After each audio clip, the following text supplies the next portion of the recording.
Hello YouTube, my name is Nero and today some Call of Duty Black Ops 3 playing a bit of Kill Confirmed here on the map Combine, running around here with the KN-44 assault rifle, one of my favorite weapons here on Black Ops 3, the KN-44. I've been using it so much lately, so much so that I really need to kind of slow down on it because a lot of my videos are featuring this weapon, but it's a comfort gun for me. It's one of those weapons that when I use it, I just feel comfortable. When I use it, I feel as though I'm going to win the majority of my gunfights. I feel as though it's good on the majority of maps. I feel as though it's great in the majority of situations. It's just, in my opinion, one of the best guns to use here in Black Ops 3. And I especially think it's a great gun to use here on the map Combine, which is one of the most popular maps in Black Ops 3. I think now that the dust has settled, I feel as though Combine is one of the most popular maps in Black Ops 3. Whenever it seems to show up in the map rotation, it always seems to get voted for, right? I'm trying to look at this kind of objectively and not just because it's one of my favorite maps. So I'm kind of looking at it as every time it shows up in the map rotation, it gets voted for. And all the lobbies I'm in, if I'm not playing Ground War, if I'm playing like a standard 6v6 game mode that actually features this map in the rotation, if it shows up, it tends to get voted for. For whatever reason, the Call of Duty community really seems to gravitate towards this map over a lot of the other maps in Black Ops 3, which is, I guess every single game has that. You know, going back to Advanced Warfare last year, I think Comeback was that map for that game. Every single time it showed up in the rotation, people typically voted for it because it just became a fan favorite. And that's why what kind of wanted to talk about today was the idea of a fan favorite map in Call of Duty, what kind of defines the best maps in Call of Duty according to the community, and see if maybe we can see some similarities between some of the most popular maps from previous Call of Duty games as compared to some of the least popular maps from previous Call of Duty games, and kind of see if we can determine what makes a map good in the eyes of the Call of Duty community. Now, I'm going to try to look at this as objectively as possible, right? I don't want to interject too many of my own personal favorite maps into this video because I have a weird taste when it comes to maps, but then again, I guess everybody does. Everybody has their own personal preferences, right? My favorite map of all time, this is in my top 10 maps video even, CeeLo from World at War. It was my favorite map of all time, still is to this day. I love playing on it. I love all the memories and nostalgia I have for that map. It's the biggest map in Call of Duty history. It was super unique while at the same time it felt super old school. I love the map. It's my favorite of all time, and that still reigns true to this day. But that's my own personal preference, right? That's my own personal preference. This video is the Call of Duty community as a whole. So what I'm going to be taking from is like the sources I'm using for this video are going to be my personal experiences online in terms of what people seem to vote for and what maps I tend to end up playing the most because, you know, of course, I'm only one vote. So what maps get voted for the most while playing online, as well as I asked you guys on Twitter, what were some of your favorite maps in Call of Duty history and why, as well as I wanted to know what are some of your least favorite maps and why, and I'm going to be using a couple of those examples here in this video. So according to you guys and according to the Call of Duty community that I see online in terms of map voting, like some examples of very popular maps from random Call of Duty games would be like Raid from Black Ops 2, Nuketown from all three games, Standoff, Comeback, Hijacked, Firing Range, Shipment, Crash, Terminal. These are examples of very popular maps amongst the Call of Duty community. Not only have I seen them voted for numerous times while playing these games over the years, but also you guys mentioned that a lot on Twitter as some of your favorite maps. I can definitely agree. In the eyes of the Call of Duty community, these were the maps that got voted for the most. These were the maps that we ended up playing the most because whenever they would show up in the map rotation, people wanted to play on these maps. What is it exactly about those maps that was fun? Was it the size of the map? Was it the structure of the map, the way it was laid out? Was it the aesthetic of the map? I feel as though what makes a good map in Call of Duty is a combination of all of those, right? What makes a good map in Call of Duty is partially the aesthetic. It has to be a cool looking map, it has to be a fun looking map.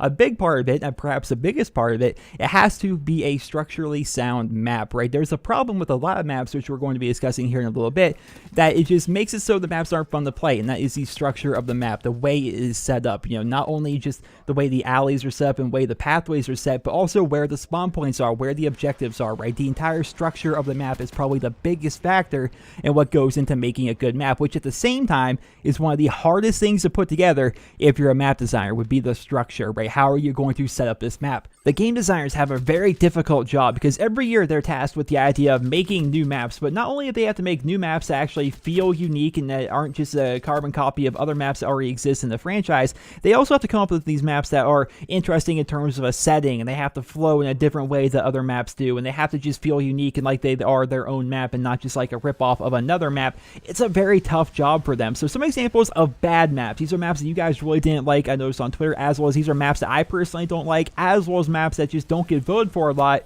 when they show up in map rotation in Call of Duty. Some examples would be Exodus here in Black Ops 3. I think it's probably everybody's least favorite map in the game. Of course, there's some exceptions, but Exodus here in Black Ops 3 is a great example of that. Chasm, Siege, Aftermath, Outpost, Stormfront, Stonehaven. What do we see as a kind of like a common factor amongst all of these maps?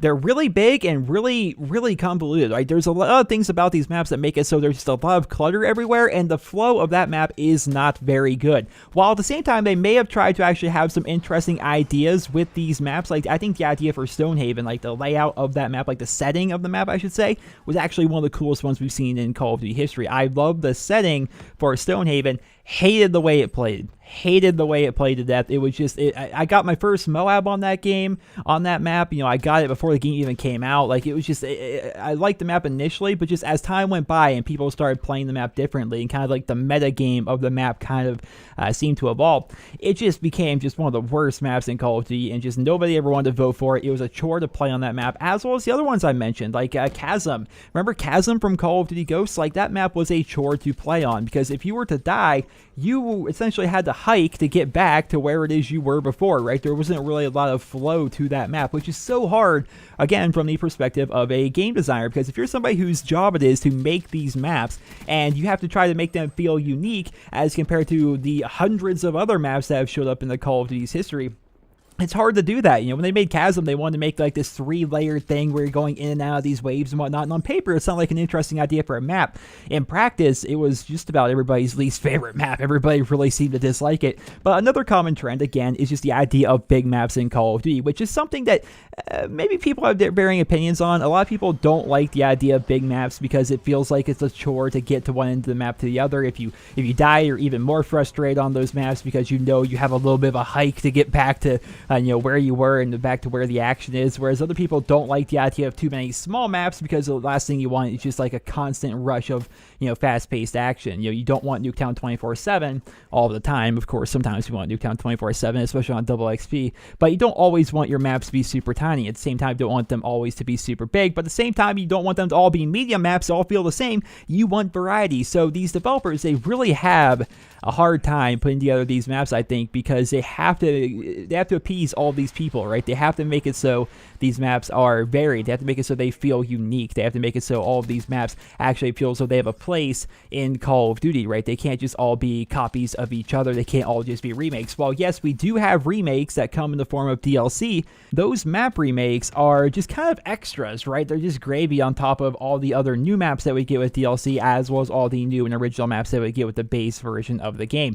When they remake a map, that's because they realize, hey, this was one of the most popular maps ever. You guys really love to play on it. So what if we were to redesign it from an aesthetic standpoint, just make it look a lot different and make it work within this new game? And of course, the game's going to be different.